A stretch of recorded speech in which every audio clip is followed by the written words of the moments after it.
actividad. En primer lugar, en nombre del Departamento de Capacitación de la Sociedad Israelita de San Juan, agradecer a todos los que están participando en la actividad de hoy y agradecer muy especialmente la presencia del rabino, el doctor Ari Burstein, que lleva adelante la actividad. Les quiero comentar que Ari es doctor en pensamiento judío de la Universidad Hebrea de Jerusalén, dictó clases en el Instituto Schechter, donde obtuvo su smijá rabínica, y en el Centro Interdisciplinario de Herzliya. Publicó el primer libro en hebreo sobre el pensamiento de Emil Fackenheim y también numerosos artículos sobre pensamiento judío y educación judía. Realizó curso y estudió posgrado en filosofía de la educación en la Universidad de Haifa. Actualmente el doctor Ari Burstein es el decano de asuntos académicos del Seminario Rabínico Latinoamericano. Fue rabino comunitario en las comunidades Masortiot de Ra'anana, Haifa, Jerusalén, Gilo o Giló, no sé cómo se pronuncia, en Mendoza, nuestro país, y en la Fundación Judaica hasta el año 2017. Sin más, los dejo entonces en presencia y en exposición del rabino doctor Ari Burstein. Bueno, gracias Leo por la presentación, gracias por reconocer que Mendoza forma parte del país también. Ellos a ustedes no los reconocen tanto, pero nada, es siempre acá un gran honor y demasiada formalidad lo que acabas de decir, teniendo en cuenta el hecho de que a pesar de que somos muchos acá, estamos en familia. Yo por lo menos, no solamente que me siento en familia siempre que estoy en contacto con la Keilah de San Juan, sino que es literalmente en familia. Acá hay muchos familiares en esta, queridos familiares en este Zoom, y yo personalmente no sé qué porcentaje, el 50% de sangre sanjuanina, más o menos, sí. 50, sí, se conoce 50%, no hay otra forma de calcularlo. Y entonces realmente siempre me siento como en mi casa, como en los últimos años cuando estuve en Mendoza, nos hemos visto tanto personalmente en las invitaciones que me has hecho, Leo, y entonces es siempre una sensación muy familiar. Bueno, ¿qué es lo que hace que haya acá un grupo grande de personas tratando un 24 de mayo que no sabemos si es feriado, ¿no? En San Juan es feriado también, ¿verdad? Bueno, no sabemos nada. Estamos, estamos en incertidumbre total con respecto a todo. Y el tema que elegimos es un tema que... ¿quién lo eligió el tema? ¿Lo elegí yo? ¿Lo elegí yo? Yo les digo algo, nunca me pediría a mí mismo hablar sobre este tema. Digamos, no soy la persona correcta para venir a hablar de este tema, porque alguno puede salir desilusionado de acá, sobre todo con respecto a las expectativas de lo que venía a escuchar.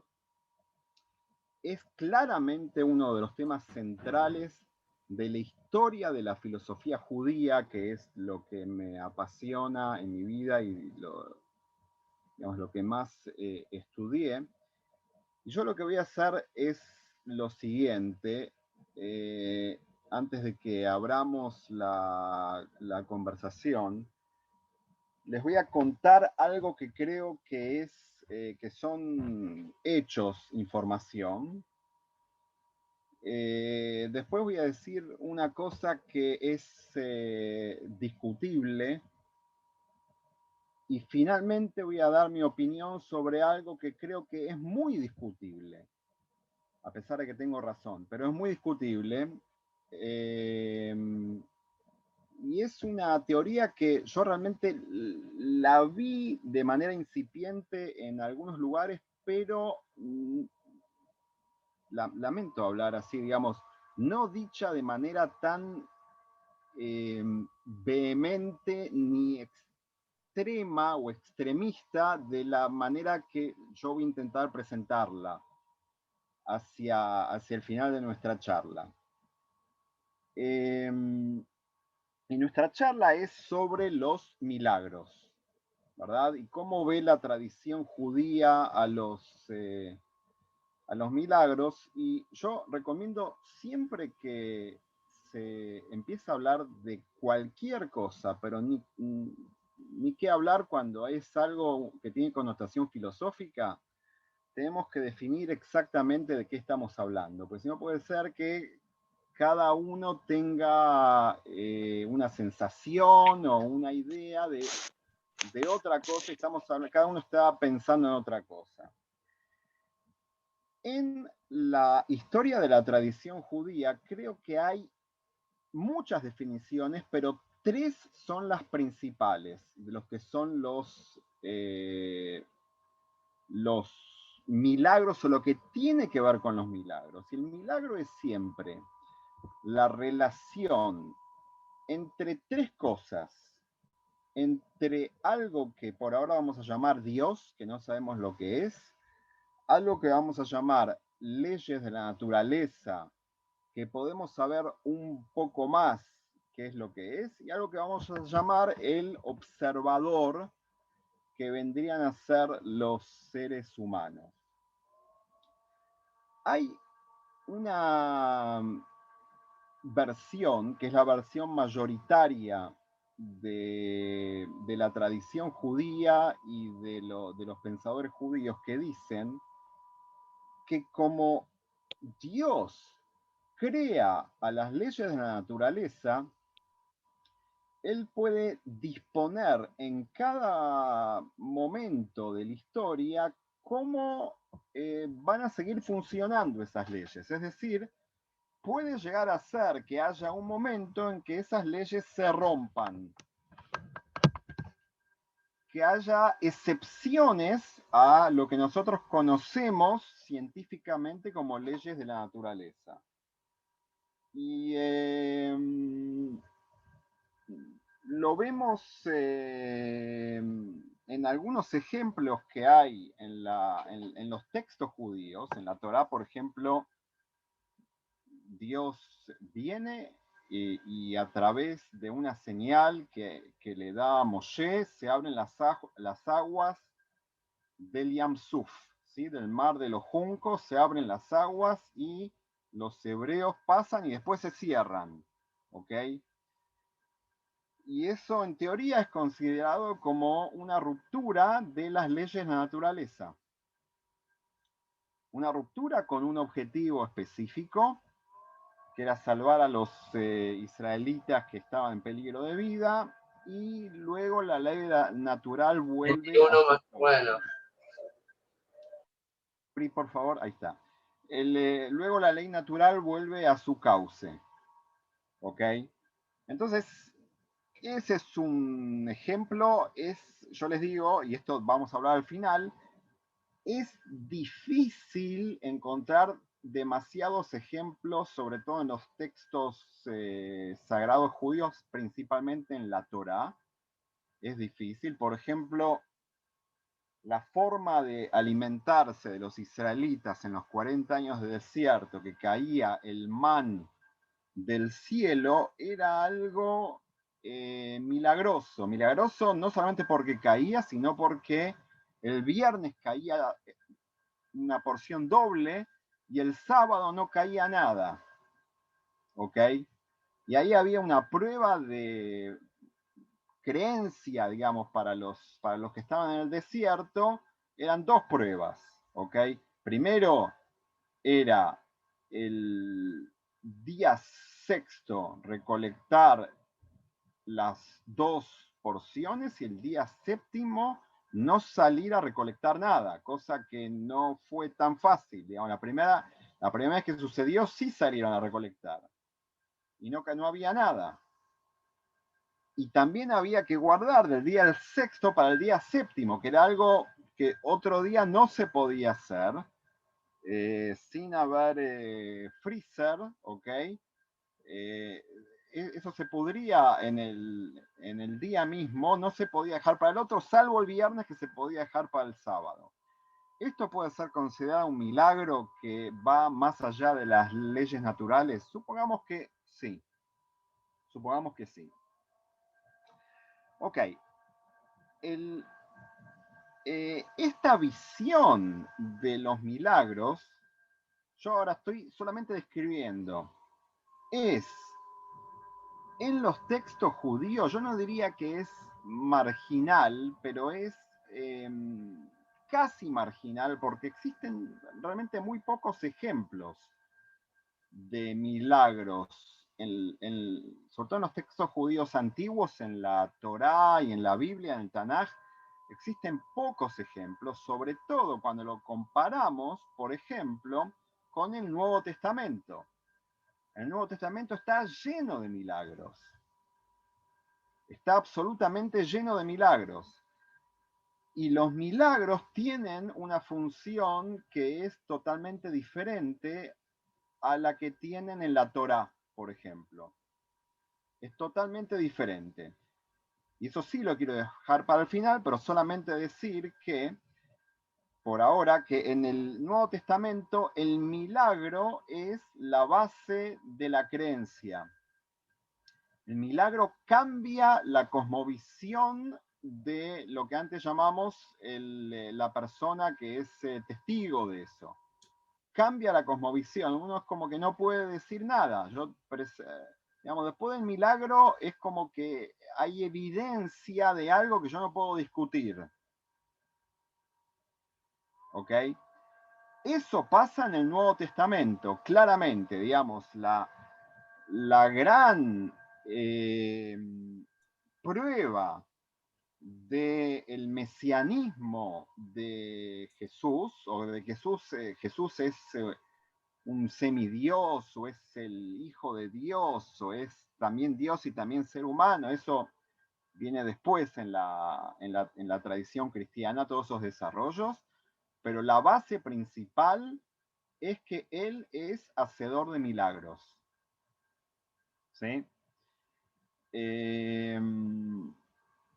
Durante la historia del cristianismo se intentó catalogar todos esos milagros y se intentó también, ustedes saben, cuando se produce un proceso de beatificación en la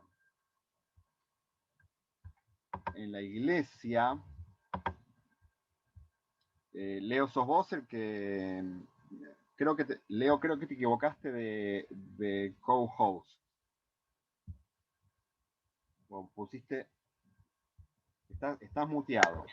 Benjamín Jalón ha tocado un botón para compartir pantalla. Ok, Benjamín, por favor, sácalo, dale. Bueno, yo sigo hablando de mientras, no le miren la intimidad a Benjamín, sobre todo, a ver, ¿es todo decente? Sí, por ahora. Bueno, menos mal, Benjamín. Entonces,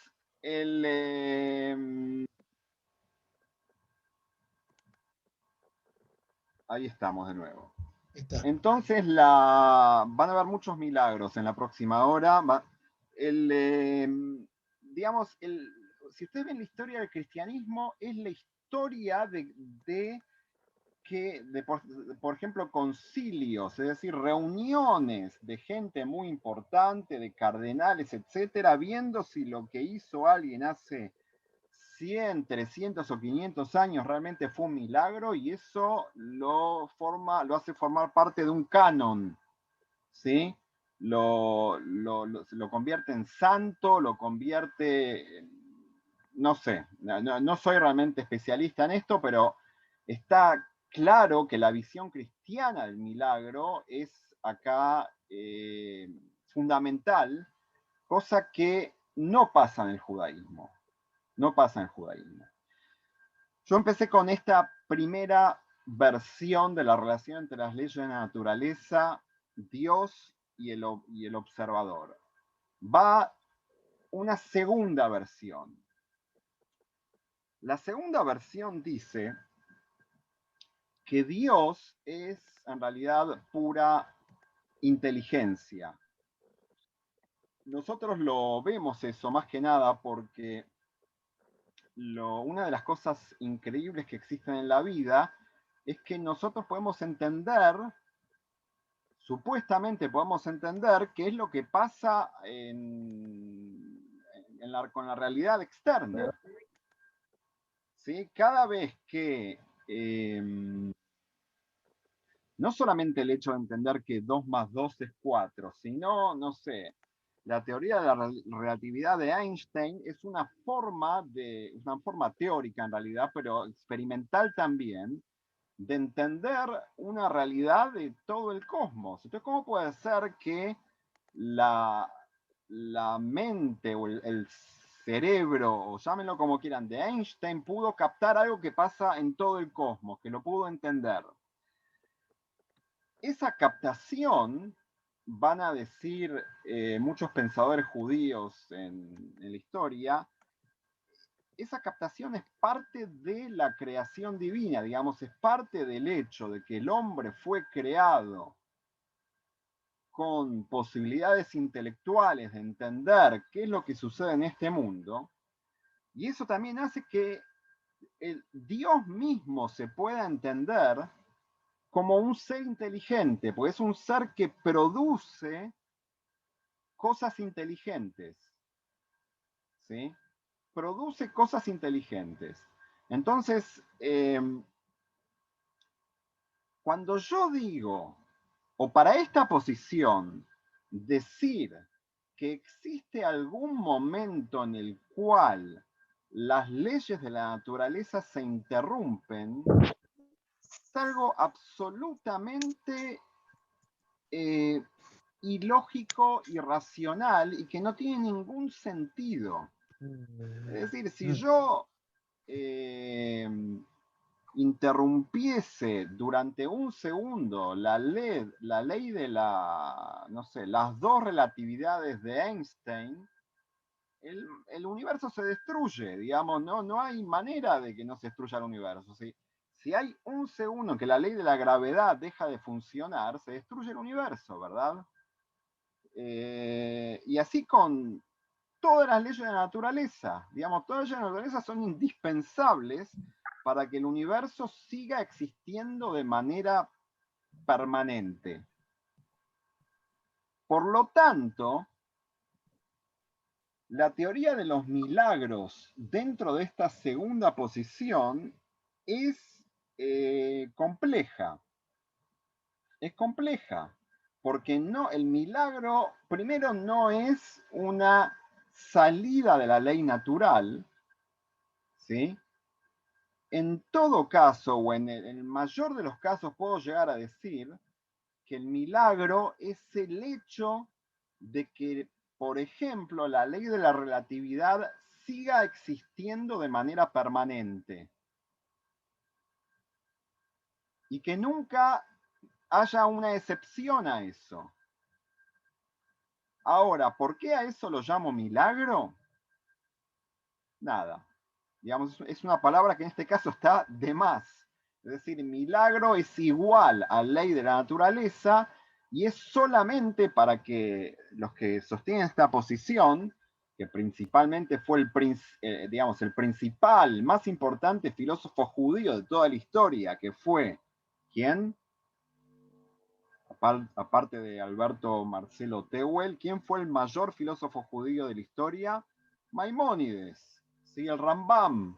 Estamos hablando de la Edad Media, del siglo XI y el principio del siglo XII. Él creía esto, creía las personas que piensan que hay algún tipo de ruptura de las leyes de la naturaleza son irracionales, digamos, son gente que no entiende que el universo no puede continuar si hubiese algún tipo de interrupción. Por eso, la palabra milagro se aplica justamente no para la interrupción, sino para la continuación. Y si le preguntan al Rambam, ¿es necesaria la palabra milagro? Si le preguntan en la intimidad, él les va a decir, no, no es necesaria. La verdad que la podríamos sacar. Podríamos llamar directamente a esto ley natural. ¿Ok? Hay una tercera posición que es interesante, que es una especie de intermedio entre estas dos posiciones y no es tan conocida, y justamente fue formulada por un místico que fue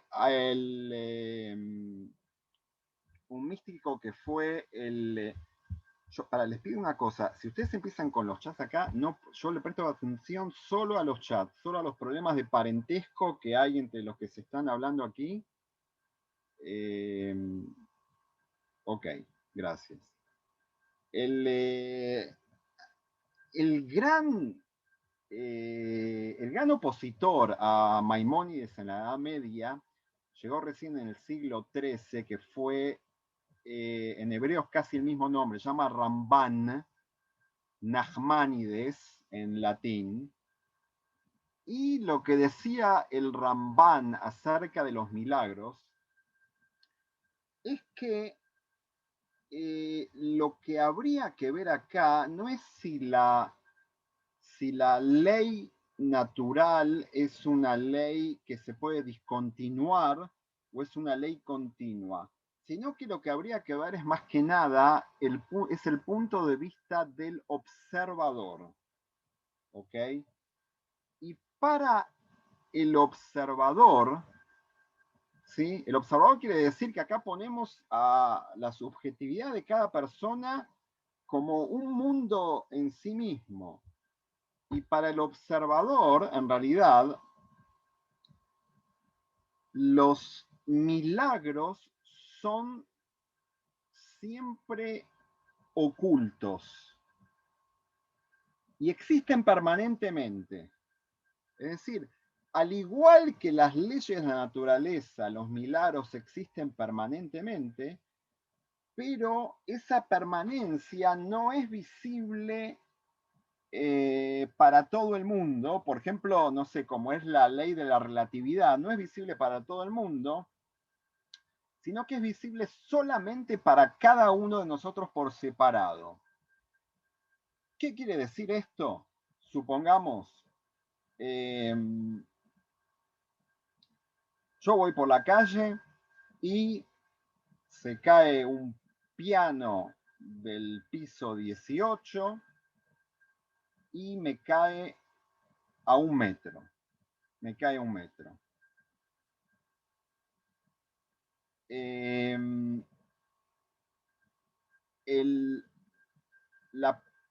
Rambam, Maimónides, hubiese dicho, ¿por qué se cayó el piano? Porque hubo algún, no sé, percance con, no sé, alguien le tiró a otro piano por la cabeza, se fue por el balcón y justo vos estabas a 1 metro, podías haber estado abajo del piano.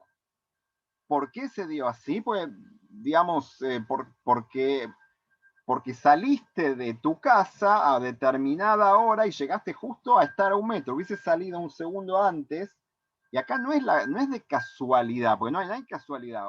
No salí justo en ese segundo porque digamos, no todas las decisiones soy consciente de ella. Por ejemplo, a qué segundo salgo de mi casa, pero si justo tenés, y acá hay una buena pregunta, se puede hablar de buena suerte o de mala suerte. Justo tenés la buena suerte o la mala suerte de pasar por donde, no sé, iba el auto a toda velocidad en la esquina, o por donde se cayó el piano de un balcón y te cae a 1 metro, o te cae arriba de tu cabeza.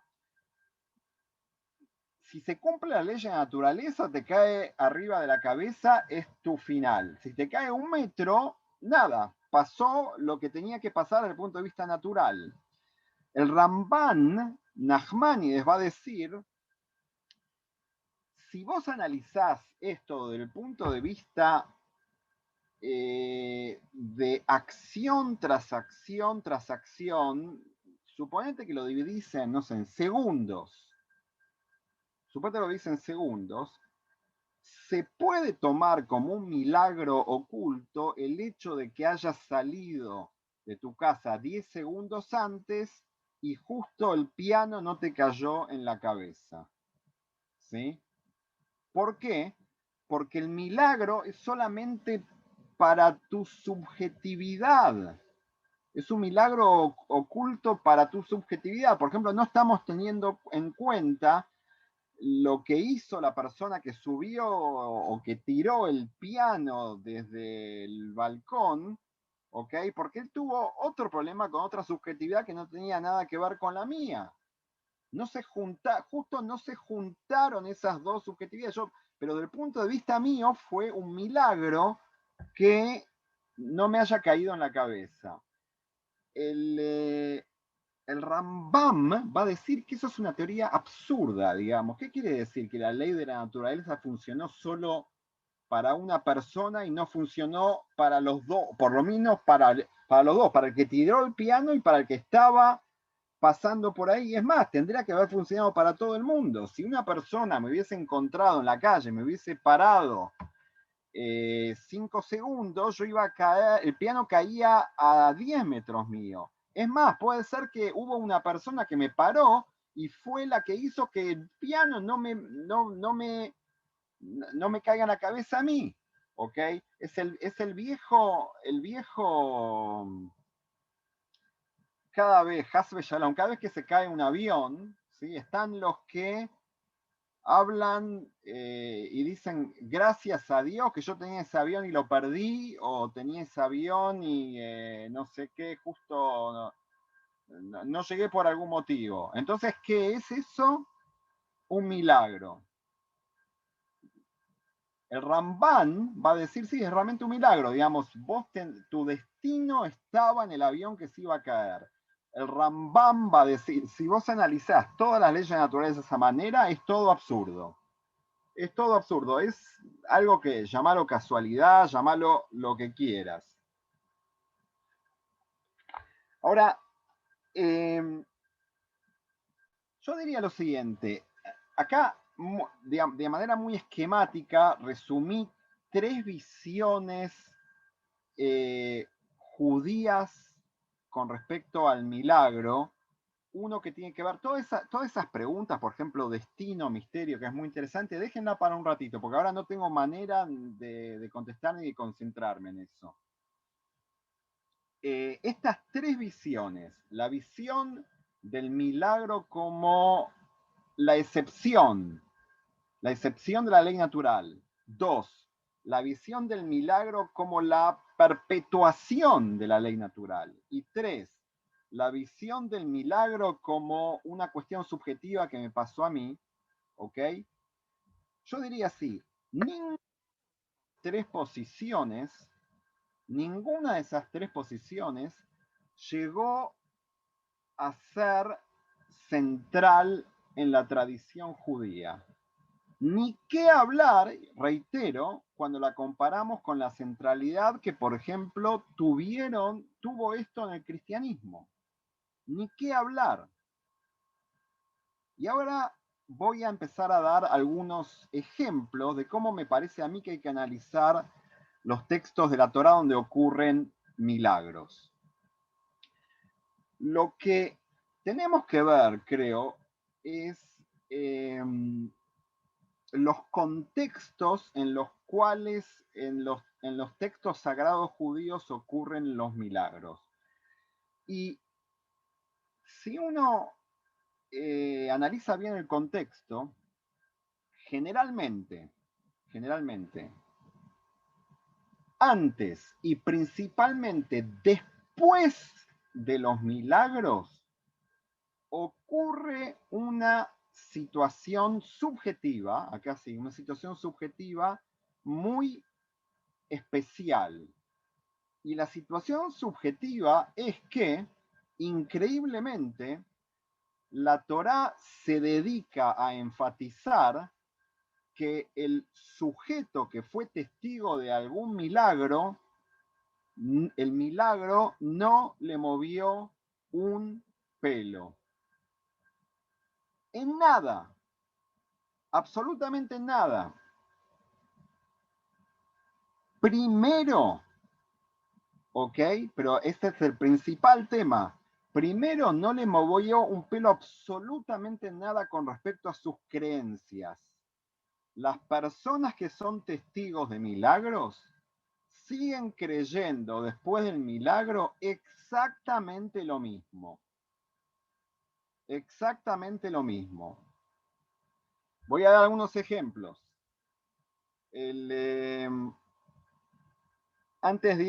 Antes hablamos del milagro del cruce del Yam Suf, ¿sí? Del mar de los juncos, cuando estaba el Paró y el ejército, ¿cómo se llama? No la caballeriza, la infantería, no es la infantería, ¿cómo se dice? Regimiento a caballo de los egipcios, ¿sí? El imperio más fuerte del mundo. Se produce el milagro, se abren las aguas. Se produce el milagro de que se cierran las aguas y los que cuidan a un semidios llamado Faraón se ahogan en esas aguas. En el versículo siguiente, creo que es la primera vez en la Torá que se nos dice que por esto los hebreos que salieron de Egipto creyeron en Dios y en Moshe. Y el próximo versículo que viene después de esa creencia es el hecho de que no hay agua. No hay agua. Y encuentran agua amarga, imposible de tomar. ¿Qué es lo que dicen los que acaban de ver el milagro más grande de la historia? ¿Qué es lo que le dicen a Moshe? Dicen, ¿para qué nos sacaste? ¿Para qué nos trajiste acá? No vamos a morir de sed.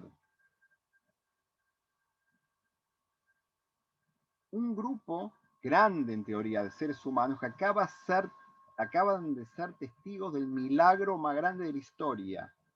A los 3 minutos ya se están quejando. A los 3 minutos se están quejando. ¿Ok? ¿Quieren otro ejemplo? El ejemplo que dimos antes del man que caía del cielo. Después de que el milagro ocurre, cae man del cielo, en la primera prueba que tienen que pasar los hebreos, salen a recolectar en Shabbat el man. Cuando tenían man, porción doble del día anterior, salen a recolectar. ¿Qué quiere decir eso? Que el milagro no tuvo efecto. No tuvo efecto ni en la creencia, ni en la educación. No tuvo absolutamente ningún efecto. Hay en la Torá un pasaje muy interesante que se llama el pasaje del falso profeta. Es muy interesante, donde Dios dice así. Hay 2 versiones de esto, yo voy a agarrar una, que es la que más me conviene, pero la otra hay que dar una vuelta más, pero llegamos a lo mismo. El falso profeta, ¿quién es? Es alguien que viene y lo primero que hace es hacer un milagro. Hacer un milagro. ¿Y qué es lo que hace el falso profeta después de hacer un milagro? ¿Por qué es un falso profeta? Porque lo que dice algo después de hacer el milagro, y es que este milagro que acabo de hacer es para demostrarles que tenemos que servir a otro Dios, no al Dios que nos sacó de Egipto y que nos dio la Torá, etc. Tenemos que servir a otro Dios. ¿Ok? Ahora, el milagro acaba de suceder. Si nosotros fuésemos ahí testigos, ¿qué decimos? ¿Este quién es? ¿David Copperfield o es no sé, profeta verdadero que tiene algún poder, pero si tiene algún poder de cambiar la naturaleza, entonces, ¿cómo creemos en él?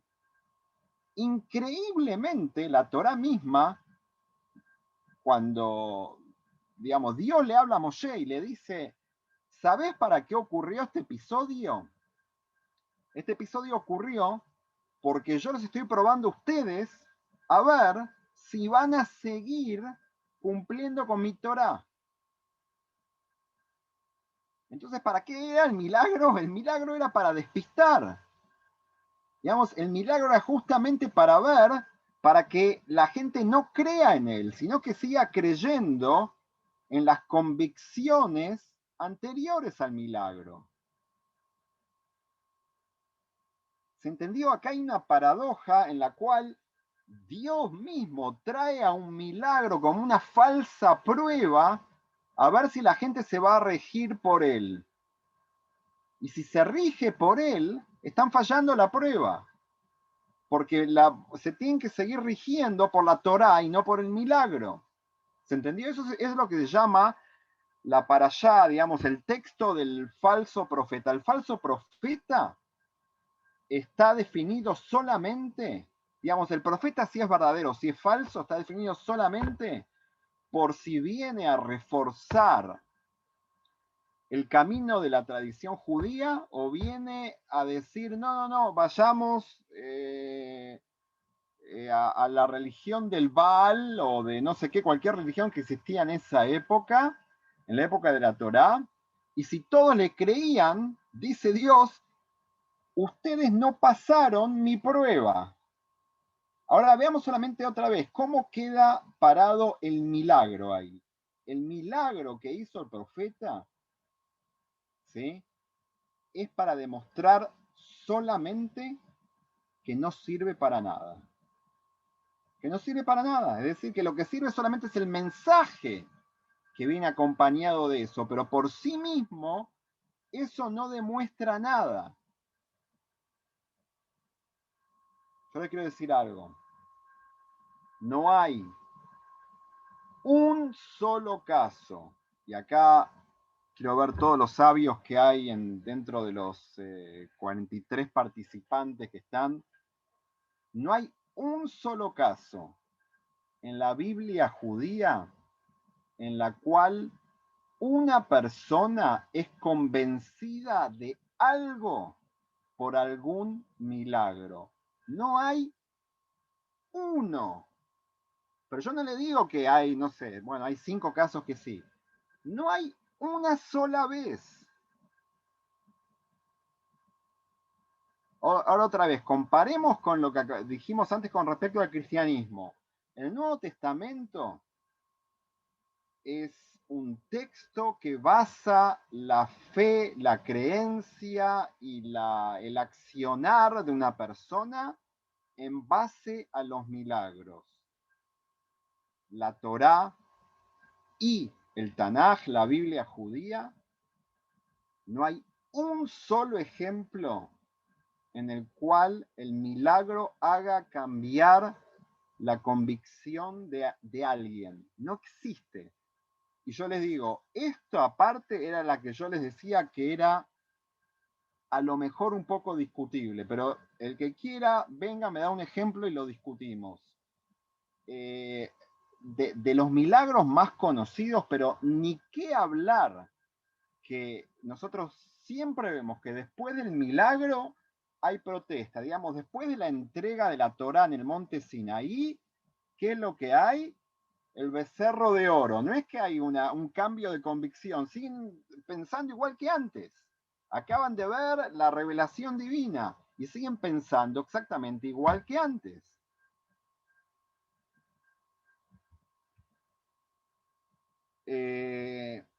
Pensemos, no sé, los patriarcas, si se les hace hay algún milagro que de repente les cambie algo. Abraham, el primer patriarca, le ocurre algún milagro. Hay un milagro que pasa digamos, solamente en la tradición rabínica, que es que lo tiran, que es un perseguido político en la ciudad de Ur, y el rey Nimrod lo tira a un horno, a una especie de hoguera, y de ahí se salva. Eso no está en la Torá, claramente. Todas las cosas que le suceden a Abraham en la Torá tienen que ver con la incertidumbre. Nunca sabe para dónde exactamente tiene que ir. Okay, va probando a ver cuál es el lugar que Dios le dijo al cual tiene que ir. No le ocurre ningún milagro. Ustedes me van a decir, cuando está por sacrificar a su hijo, sos un Ari, milagro. Ari, Sí. te hago una breve interrupción. Partiendo de tu postura de que el milagro también parte de quién como lo percibe, el hecho de siendo extremadamente anciano él y Sara que tengan descendencia, ¿no entraría a parecer como una estructura de un milagro que se le manifiesta a Abraham o que le ocurre a él? Ok, primero, yo no dije que era mi postura esa es una de las 3 posturas de la tradición judía.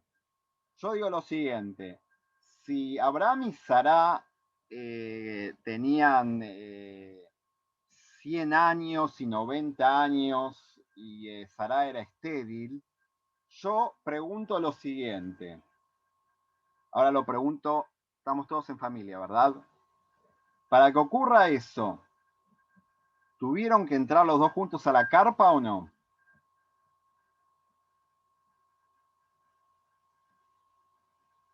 La Torá dice que sí. Digamos, la Torá no dice que Sará era la Virgen María.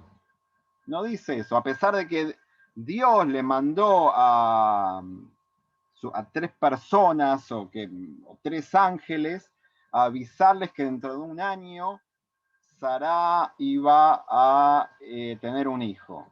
Primero, hacer un milagro, para que esperar un año. ¿Ok? Segundo, ¿para qué tener relaciones? Era un milagro, si igual estaba anunciado por Dios.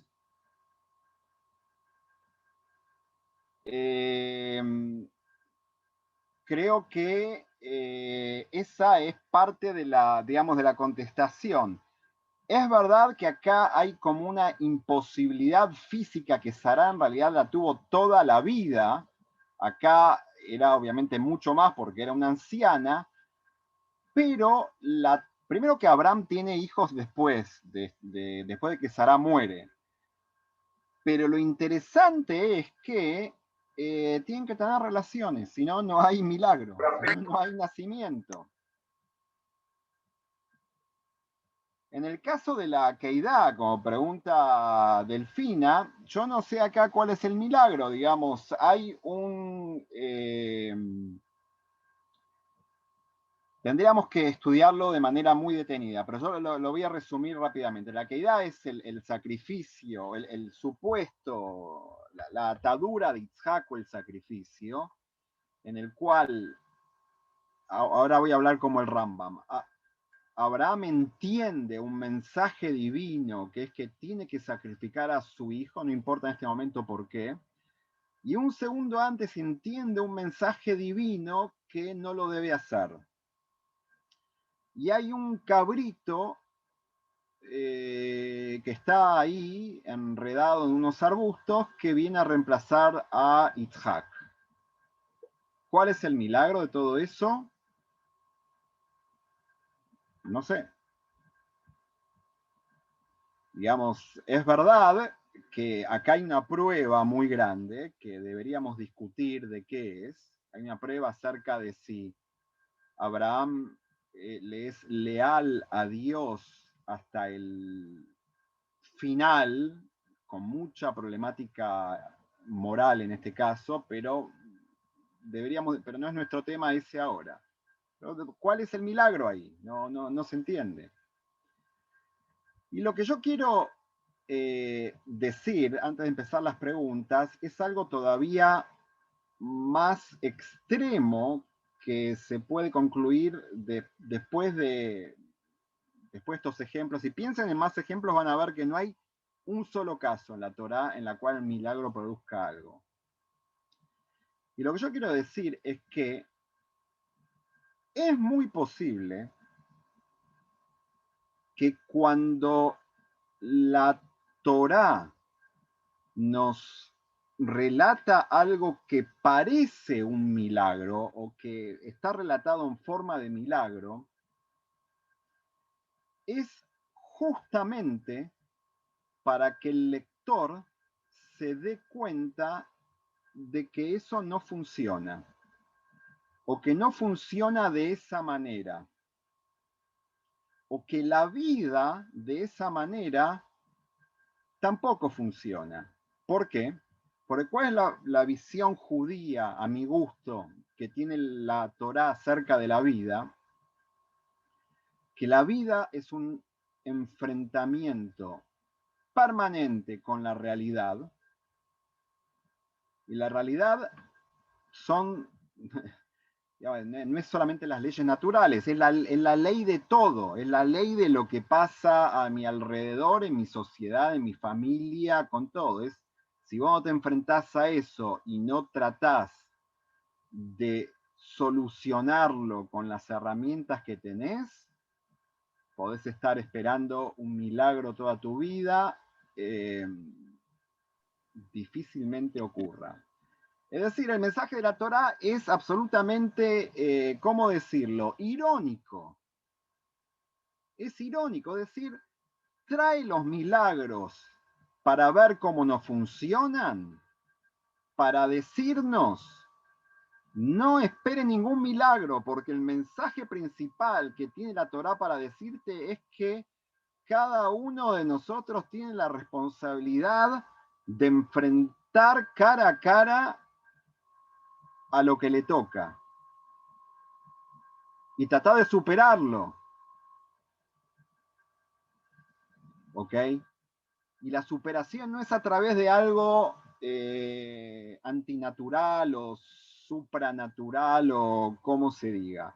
Esa superación es la implementación de las herramientas que nosotros tenemos en nuestra racionalidad. Imagínense si estuviésemos ahora todos encerrados en casa y lo que estamos esperando para salvarnos del COVID es un milagro, que es más o menos lo que estamos haciendo en la práctica. ¿Sí? Imagínense si estamos esperando un milagro y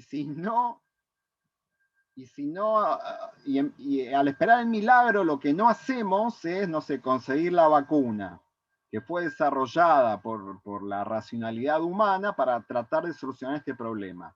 ¿Hay problemas con las vacunas, con la implementación, con la distribución, con la corrupción, con todo lo que ustedes quieran? Sí, obviamente que hay problemas. Hay que tratar de solucionarlo, pero no es una solución milagrosa, es una solución racional. ¿Ok? Y justamente, reitero, la Torá viene a tratar de inculcarnos que el judaísmo es ese enfrentar a la realidad y verla de manera frontal y no escaparse. Es decir, ustedes saben que en el judaísmo no existe por ejemplo, el hecho de la palabra fe. No existe en el judaísmo, no hay forma de decir eso. El verbo creer, que es un poco más exagerado, tampoco existe. El verbo creer, lo que se dice leamin en hebreo, quiere decir ser leal. Emuná quiere decir ser leal. Es lo que pasó con Abraham cuando Abraham y Dios, o Abraham cuando intentó sacrificar a su hijo. Digamos, en la visión judía, la única relación que una persona puede tener con Dios es serle leal. Y según lo que me parece a mí, digamos, pero acá realmente no soy el único, hay alguna parte de la tradición judía dice esto, esa lealtad se implementa solamente tratando de enfrentar la realidad de manera racional. Y si vos te esperás o estás tratando de buscar el milagro, lo único que haces es esquivar la solución, no llegar a la solución, y también, según esta visión que les estoy diciendo, estamos tergiversando el mensaje judaico, que es ver a la que es tratar de aplicar el mejor regalo, digamos, de que Dios nos dio, que es la implementación de la racionalidad. Eso para el judaísmo sería la verdadera fe, a pesar de que la fe no existe para el judaísmo. Existe la lealtad. ¿Se entiende? Yo lo que hice hasta ahora, porque fue todo pero digamos, yo tendría que darles muchísimos más ejemplos de todo lo que acabo de decir de manera muy esquemática. Y vamos a abrir un rato, es un poco extremista lo que acabo de decir, pero no sé cómo decirlo de otra manera. Me parece que tengo razón. No sé cómo decirlo. Queda medio feo decirlo así, pero...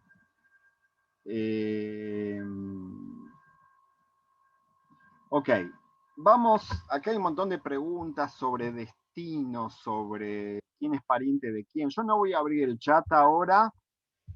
Es más, si hay alguien que la tiene clara acá en el manejo del Zoom, voy a tener que ser yo, Leo.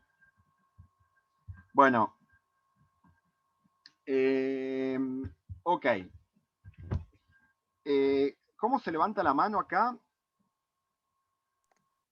Mirá, Ari, yo creo que a lo mejor lo que se puede hacer es que directamente se presenta una persona y hace la pregunta y vos la respondés y otro la sigue haciendo porque por perfecto. ahí van apareciendo las Vamos a manitos. hacer donde tienen o reactions o reacciones abajo en el Zoom, se puede levantar la mano ahí para que sea algo más o menos ordenado. Y lo vamos a hacer así. Ok. Sergio.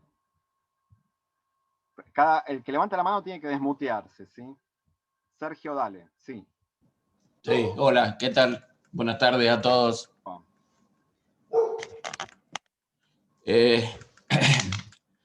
Sabes que yo tengo un hobby que es he estudiado bastante lo que es la Segunda Guerra Mundial, ¿no?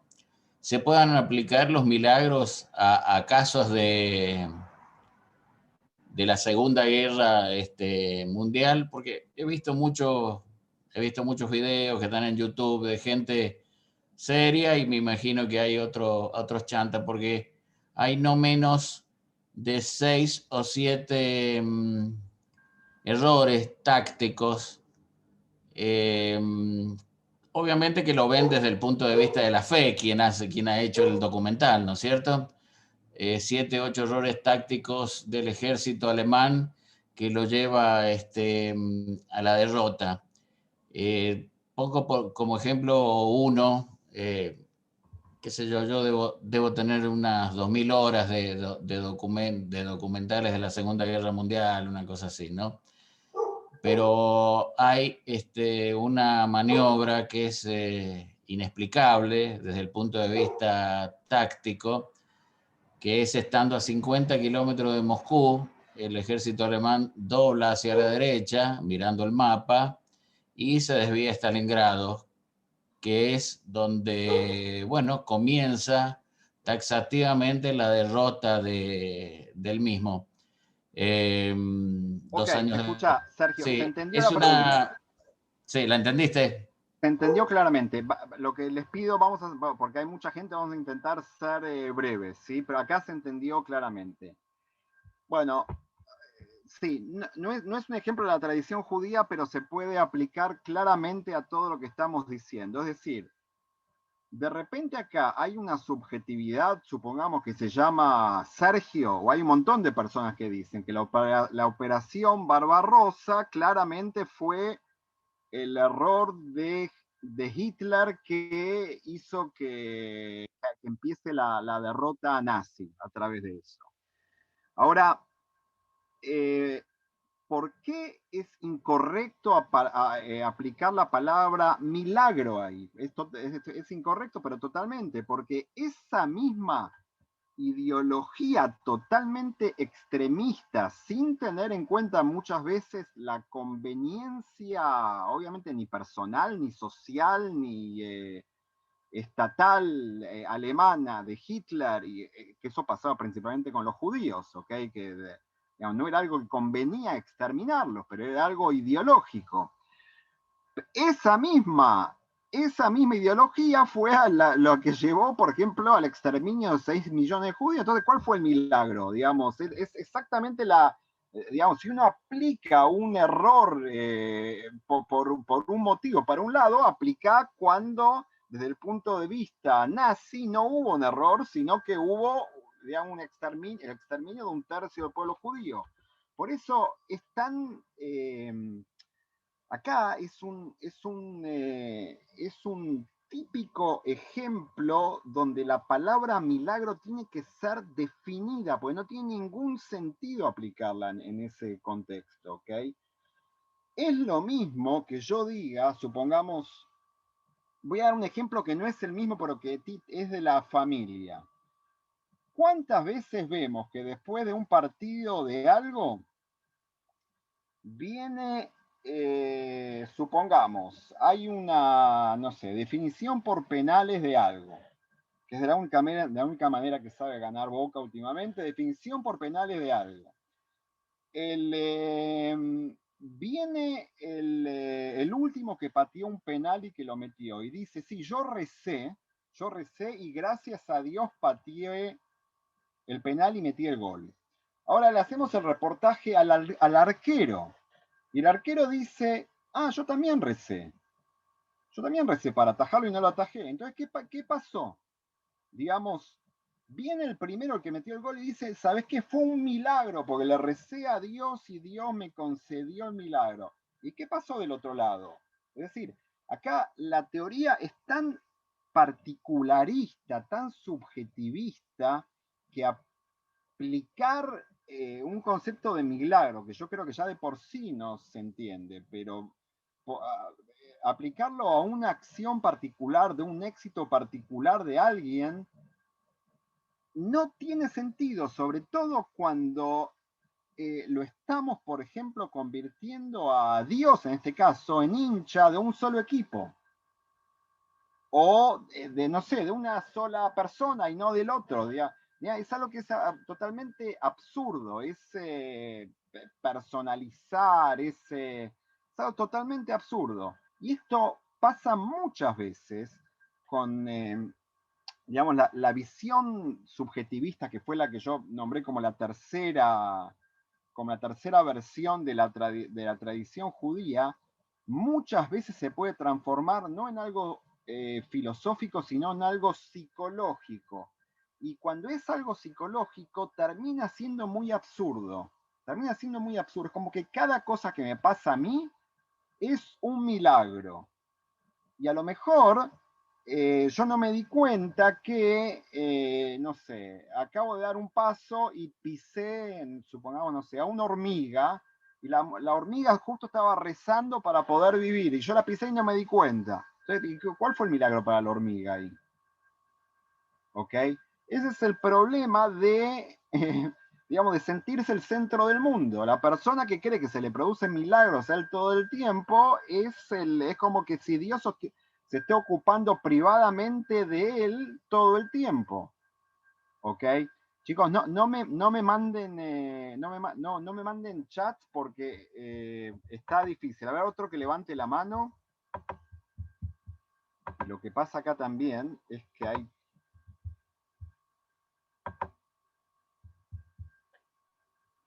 alguno de los 25 chats que...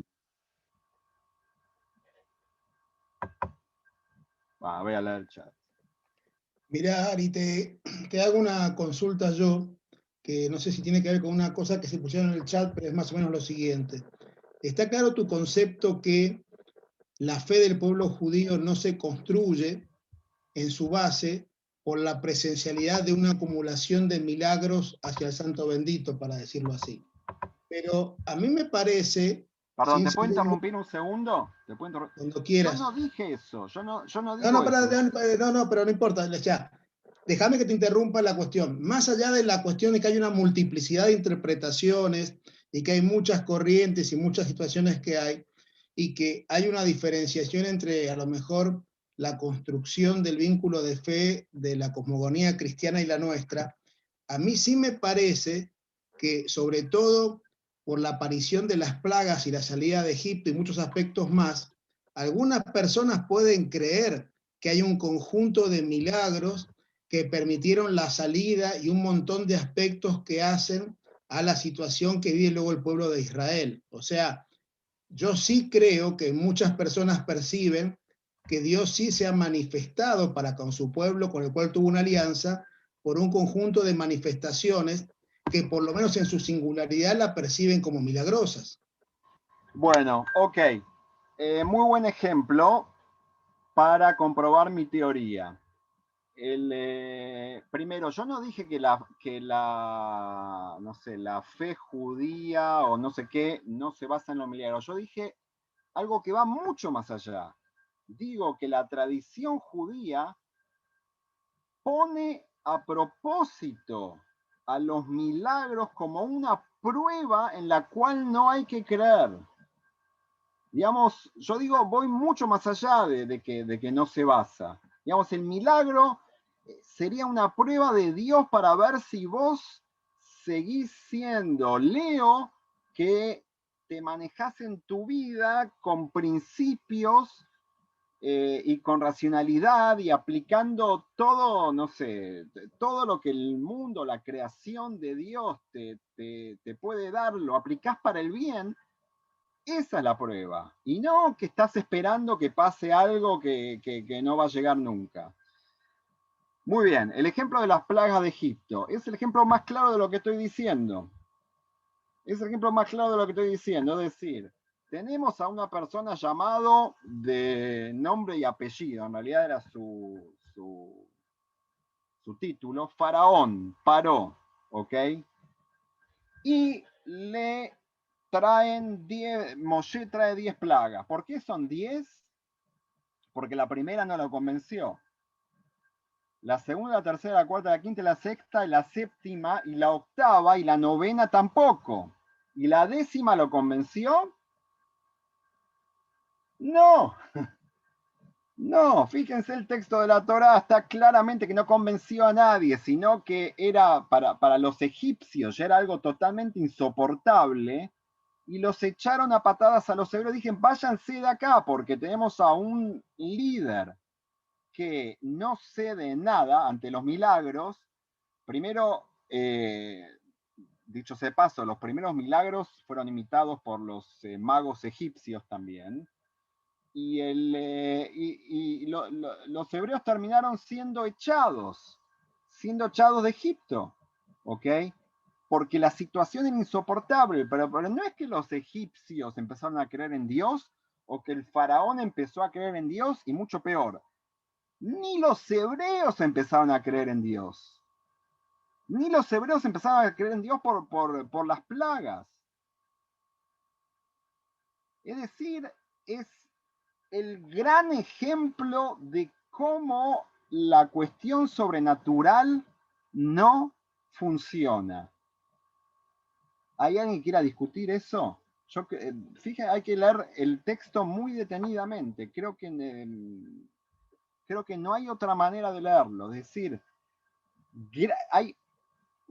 son dos parashot, hay dos secciones de la Torá. En la primera están los primeros, creo que 4 plagas, y la segunda los otros 6, y no pasa nada. Y vuelve Moshe y Aarón vuelven a Dios para decirle, che, Dios, no pasó nada con esto. Dios le dice, bueno, ¿sabes qué? Anda, ¿sabes qué? Igual Paró no se va a convencer de esto. Por otro motivo, pero no importa, pero no, por lo que sea no se convenció. ¿Qué prueba más obvia que esta para entender que no funcionó como milagro ni para los demás ni para los hebreos? No funcionó. No funcionó. Hay hay un... quiero intentar ser intelectualmente honesto y decir que hay sobre todo una vertiente del judaísmo que claramente va a estar en desacuerdo con lo que yo estoy diciendo, pero claramente. Sobre todo porque esa vertiente empieza de otra manera, que es la vertiente hasídica, cuyo creador es Israel Baal Shem Tov. Israel Baal Shem Tov, ¿qué quiere decir Baal Shem Tov? El que posee un buen nombre. Y acá un buen nombre no quiere decir uno que tiene buena reputación, sino que uno que sabe manejar los nombres y hacer magia con los nombres divinos y también curar a través de eso. Es decir, el Baal Shem Tov es un mago. Es un mago, está descrito en los escritos hasídicos de esa manera. ¿Ok? Y después en la historia del hasidismo, si bien este tema un poco se apacigua, el tema del lugar de los milagros, pero no demasiado se apacigua. Y por eso, y acá digo algo heavy, ¿está grabado esto? Uy. Meternos con la iglesia, yo creo que no es tanto problema, pero meternos con... estos hasídicos son más peligrosos que la iglesia, me parece. Por eso hay algunos, saben que no lo voy a decir en mi nombre, hay algunos investigadores que dicen que hay ciertos paralelismos entre la historia del hasidismo, principalmente cómo termina en las últimas décadas Chabad, y toda la historia del cristianismo. Digamos, hay muchos paralelos, sobre todo en el tema de los milagros. Y después va a ser en Chabad en el tema mesiánico también. En el tema de que no sabemos si una persona es el Mesías o no, es el hijo, es, no sé, mandado, es medio Dios, medio no Dios. Esos son los problemas teológicos que tiene Chabad. Claramente, yo, por ejemplo, como toda buena familia, tengo gente de Chabad en mi familia. No discutimos, a veces discutimos de política, pero la gran discusión judía que tenemos es sobre el tema de los milagros, increíblemente, que es un tema para mí marginal, pero me dicen, ¿cómo no crees en los milagros que aparecen en la Torá? Digo, bueno, no sé, fíjate, lee bien la Torá y fíjate que lo que dice es lo contrario de lo que te parece. Pero lo que quería decir es que claramente hay versiones del judaísmo modernas hasta el día de hoy que basan el judaísmo en los milagros. Si uno va a, digamos, el ethos de Chabad, sobre todo se basa en los grandes milagros que hizo el Rebbe, el último Rebbe de Chabad. ¿Ok? Que son milagros, realmente el tipo maneja las leyes de la naturaleza. No hay otra manera de definirlo. Saquemos el tema de Chabad. Desde el punto de vista de la historia de las ideas judías, esa versión del judaísmo es totalmente marginal. Digamos, volvió en la modernidad en los últimos 2 siglos, principalmente en los últimos, 50 años de manera muy fuerte, pero en casi toda la historia judía fue algo marginal. Digamos, nadie basó su judaísmo en milagros. Es como dice un pensador llamado Yeshayahu Leibovich, dice, en la Edad Media, decenas de miles de judíos no vieron más mínimo milagro de nada durante cientos de pogroms, ¿ok? Y siguieron manteniendo las mismas creencias y los mismos principios que mantenían antes del pogrom. Dicho sea de paso, con respecto a la Shoah, no nos metamos en esto para discutir porque es un tema muy grosso, pero con respecto a la Shoah generalmente es lo mismo. Es decir, las personas que entraron a la Shoah de determinada manera salieron reforzando esas creencias, digamos, para un lado o para el otro. Pero hay muy poca gente, creo que cambió, digamos, de convicción por un evento tan, pero tan virulento como la Shoah. ¿Ok?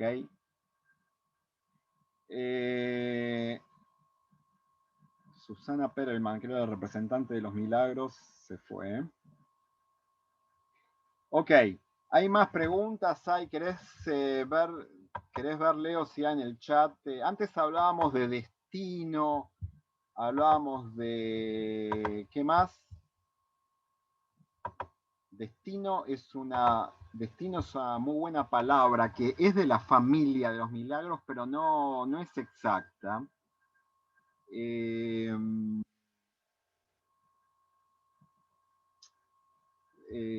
Yo no sé, acá también tenemos que definir de a qué nos estamos refiriendo cuando decimos destino.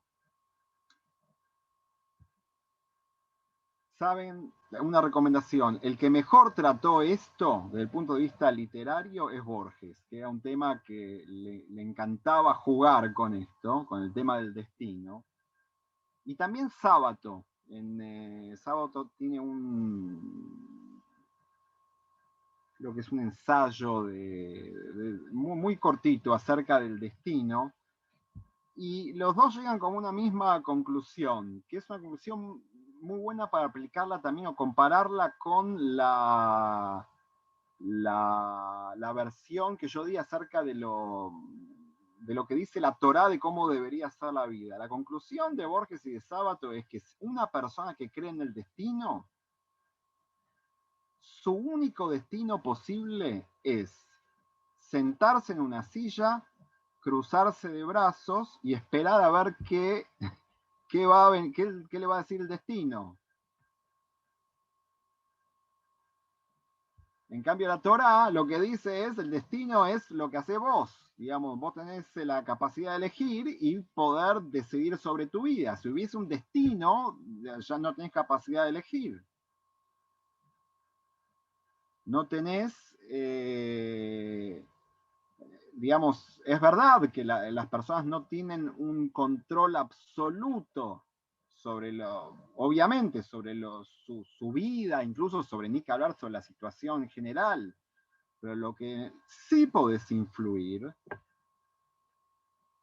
es lo que estás, yo no diría, no solo capacitado, sino en lo que estás ordenado a influir, a confrontarte con eso, a no esperar el milagro, a no ver qué es lo que te depara el destino.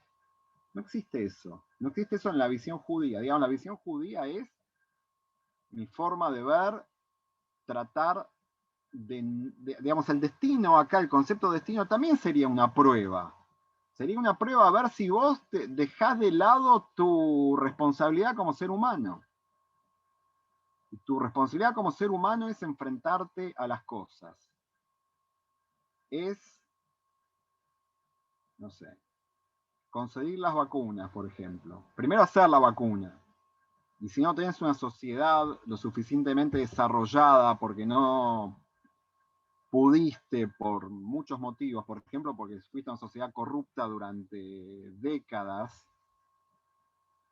entonces no pudiste desarrollar, bueno, no vamos a entrar en esto, pero hay decenas de motivos por los cuales no se puede implementar la racionalidad hasta un lugar donde otros sí la pueden implementar, ¿sí? A veces incluso no tenés la culpa, pero generalmente sí tenés la culpa. Pero si estuviésemos esperando a ver qué nos depara el destino, o un milagro, que es mucho peor todavía, chao, estamos todos sonados, claramente, ¿verdad? Y si cuando hay recursos escasos confrontamos a las cosas de manera ilegal, también va a ser un problema. También va a ser un problema, ¿verdad? Se nos acaba de morir un rabino, que muchos de ustedes lo conocen, el rabino Baruch Plavnik, que fue el único que por lo menos en Buenos Aires convirtió a su comunidad en un vacunatorio público, ¿sí? Y yo creo que él tenía edad para vacunarse. Era medio action, ¿cómo se dice? No action, de action. Medio testarudo. Y no se quiso vacunar. Veía que faltaban vacunas. Ahí puede ser que también sea un error. Digamos, es difícil juzgar, pero puede ser que si le tocaba, no estoy seguro si le tocaba o no. Acá hay, no sé, habría que... Escuché una discusión, pero no sé. Pero si le tocaba, podría llegar a ser un error no haberlo hecho. Digamos, es un acto de altruismo que también te deja librado al destino de manera media dudosa desde el punto de vista judío.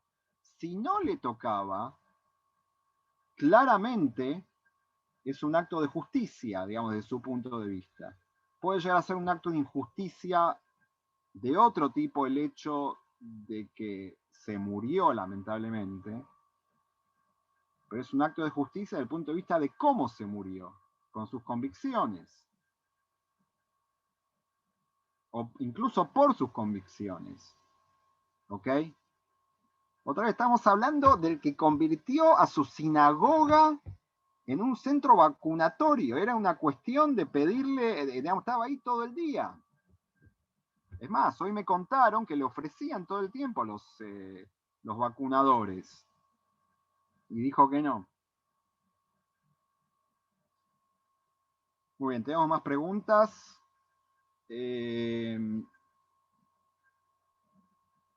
¿Hay alguien que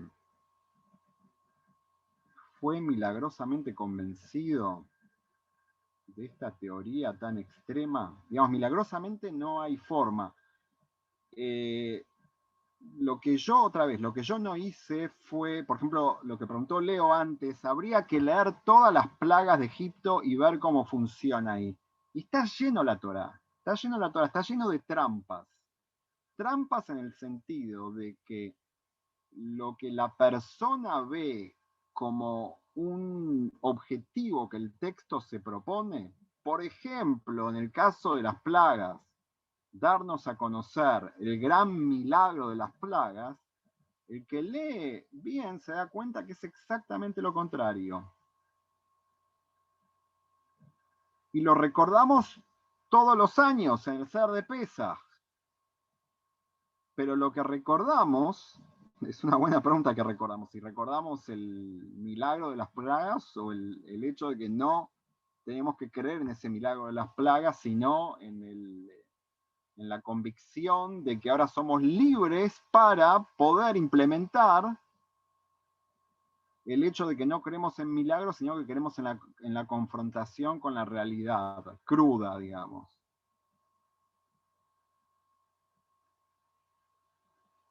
Bueno, ¿hay alguna pregunta más? Tenemos unos minutos más.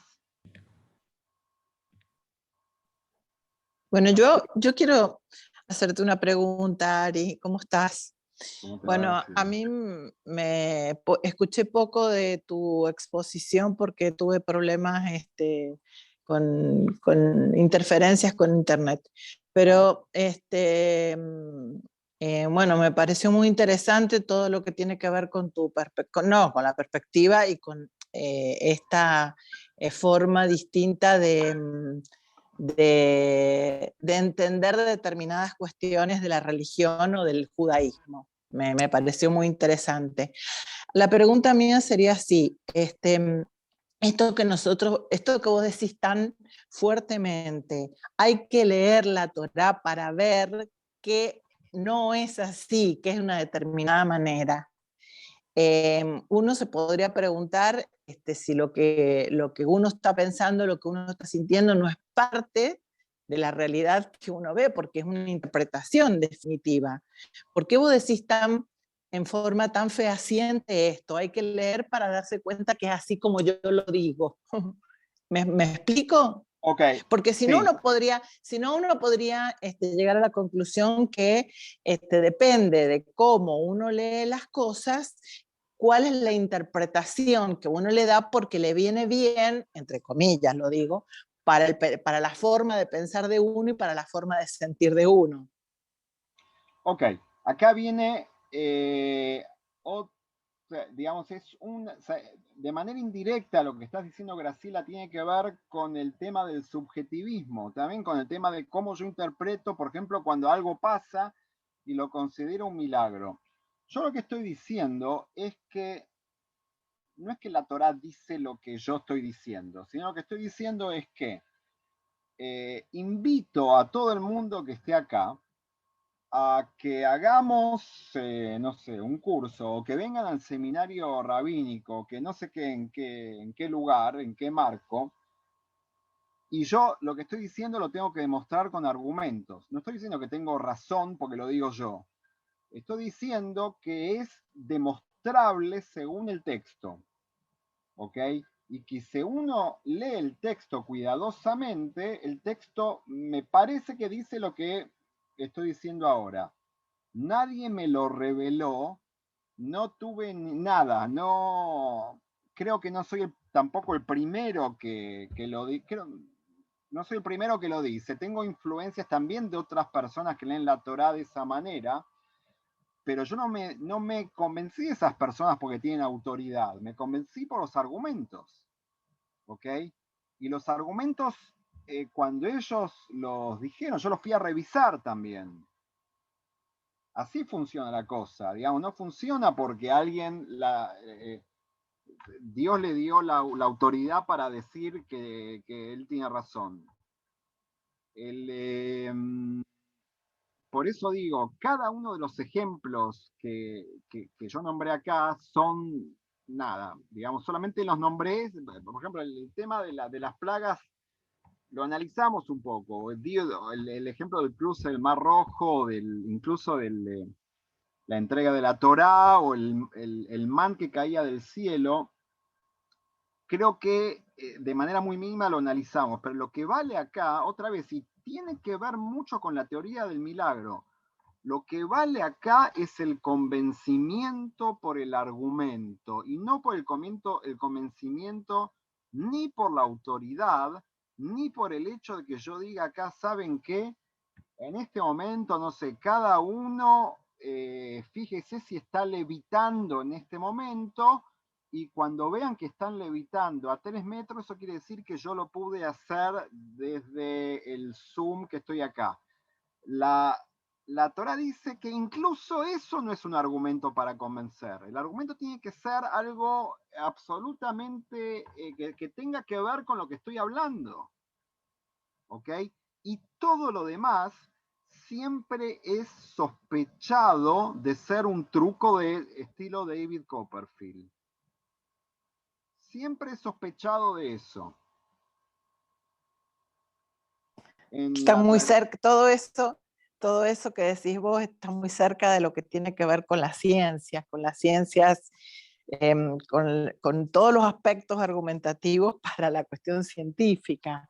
Por eso yo me identifico tanto con esa manera. Entiendo perfectamente, o sea, lo digo desde otra postura, por supuesto, sin tener el conocimiento que tenés vos de la Torá, obviamente. Pero bueno, lo del curso lo tomo y me gustaría. Bueno, te invito, hagámoslo cuando quieran, pero otra vez, es verdad que esto es parecido al argumento científico. Lo que pasa es que el argumento científico lo que busca, de alguna manera, es seguir cómo el hombre va razonando, ¿ok? Y está claro que en la ciencia, por ejemplo, no puede existir la autoridad. Digamos, si alguien tiene razón solamente porque es autoridad, es algo absurdo desde el punto de vista científico. Y acá estamos hablando, digamos, no de ciencias exactas. Es verdad que todo lo que yo estoy diciendo es discutible, no es que lo vi en un laboratorio.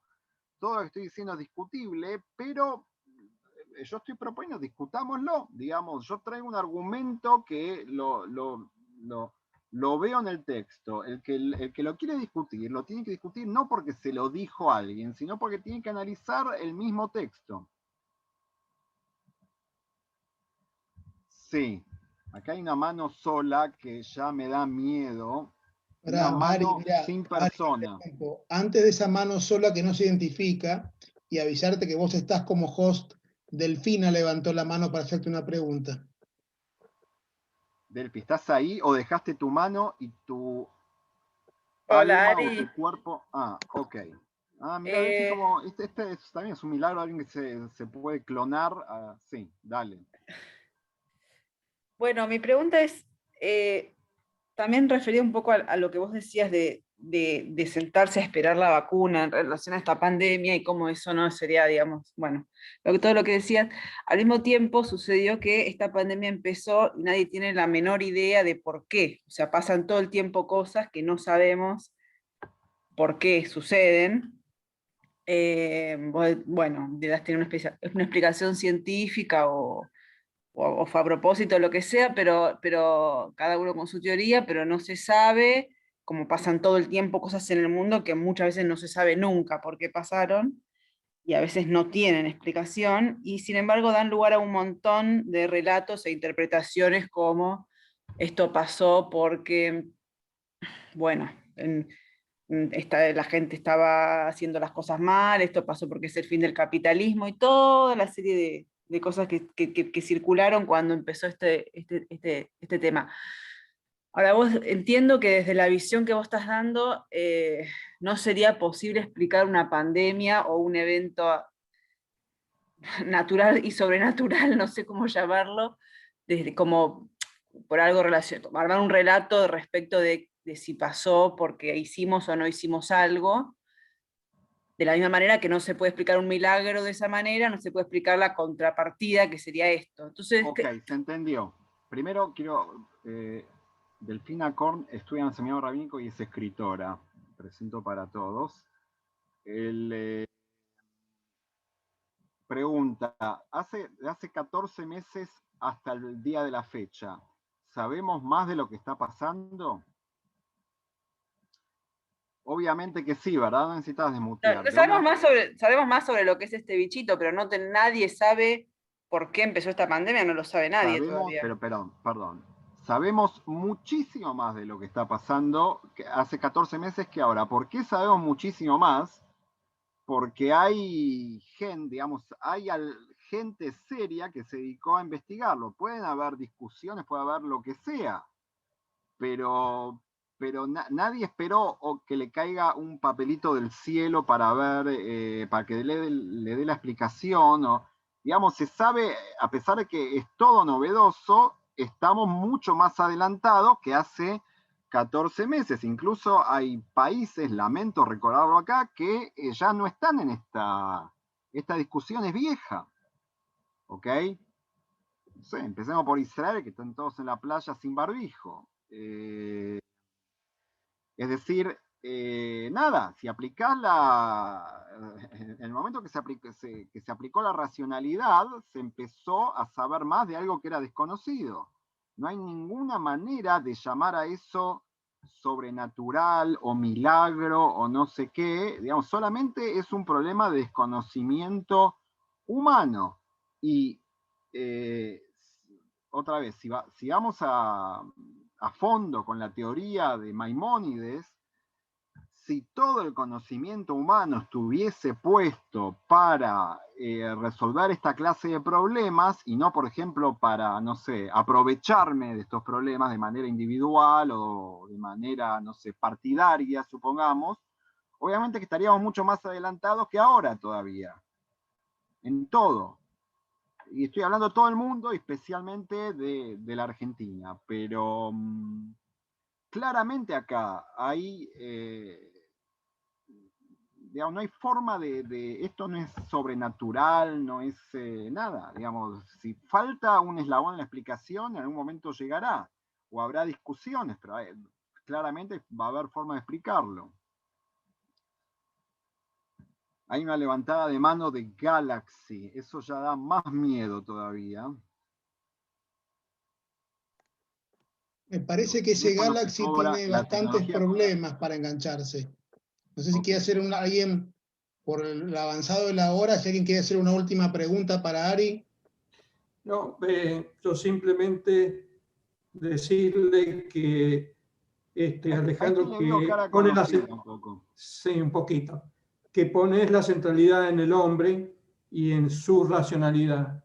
Y esa es mi conclusión de esta hora y media que hemos estado juntos. Concuerdo y es mi sentimiento íntimo y profundo de toda la vida.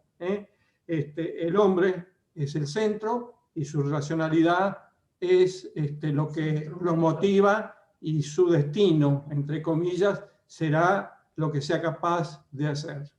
Un beso, Ale. Gracias. Lo único que podríamos discutir acá, ¿qué quiere decir el hombre es el centro? Ya, pero es otra clase de problema, ¿no? O sea, ¿el centro de qué? Pero es verdad, digamos, saquemos la palabra centro. El hombre es el protagonista. Okay. El hombre es el protagonista, digamos, si vos no tomás el protagonismo, acá no lo toma nadie. No lo toma nadie. Doy otro ejemplo en la Torá, ¿ok? En la Torá hay guerras del pueblo de Israel hasta entrar a la tierra de Canaán.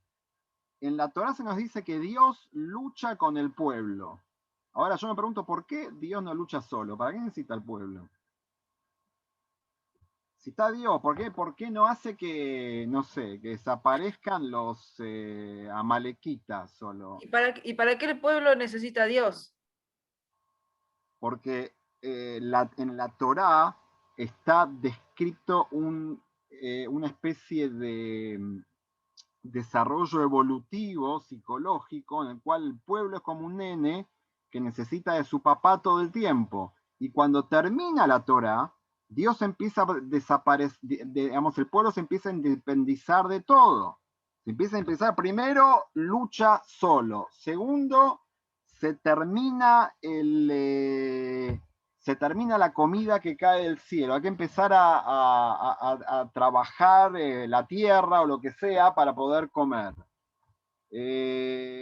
Tercero, lo primero que hacen todos los hombres apenas se termina la Torá es que todos se hacen el Brit Milá, el pacto de la circuncisión. ¿Qué tiene que ver eso? ¿Por qué? Porque el pacto de la circuncisión es un muy buen símbolo en la tradición judía de cómo el hombre toma responsabilidad por su vida. Eso es lo que es el Brit Milá. Por eso es el día octavo, que es el día en el cual culminan los 7 días de la creación. A partir del 8, el hombre es el responsable. ¿Ok? Ese es el símbolo del Brit Milá. El número 8 es un número que tiene que ver con lo humano en la tradición judía. Pero reitero, para contestar, acá hay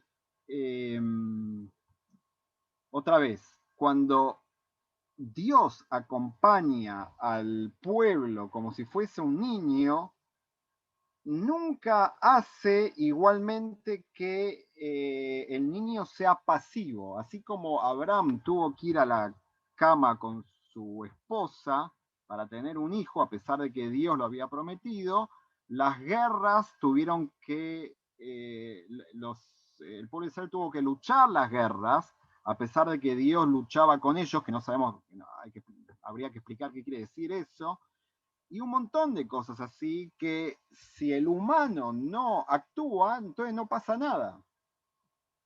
Si el humano no actúa, no pasa nada, digamos. Es como que acá está el respaldo por detrás de escena del guionista. Pero si no hay actores, no sucede nada. Bueno, ok.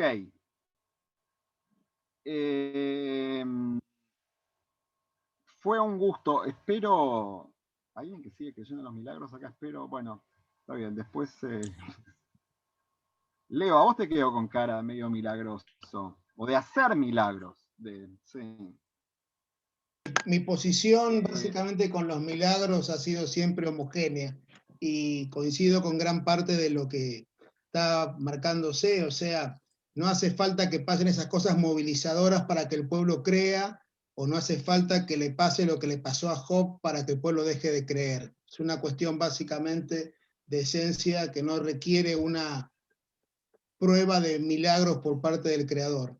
Yo, en lo que tiene que ver con la parte general, en nombre de la institución, agradecerte tu voluntad, tu tiempo, el compartir conocimientos con nosotros. Luego seguramente compartiremos con muchos de ustedes la grabación, y desde ya muchas gracias a vos y a todos por acompañarnos. Muchas gracias, Ari. Gracias a ustedes, que estén bien. Chao, gracias. Chao, gracias, Ari. Gracias, San Juan, Ari. tenemos que escapar todos para ahí en algún Chao, momento. gracias, cuídense. Gracias, Ari. Chao, que Chao. estén todos bien.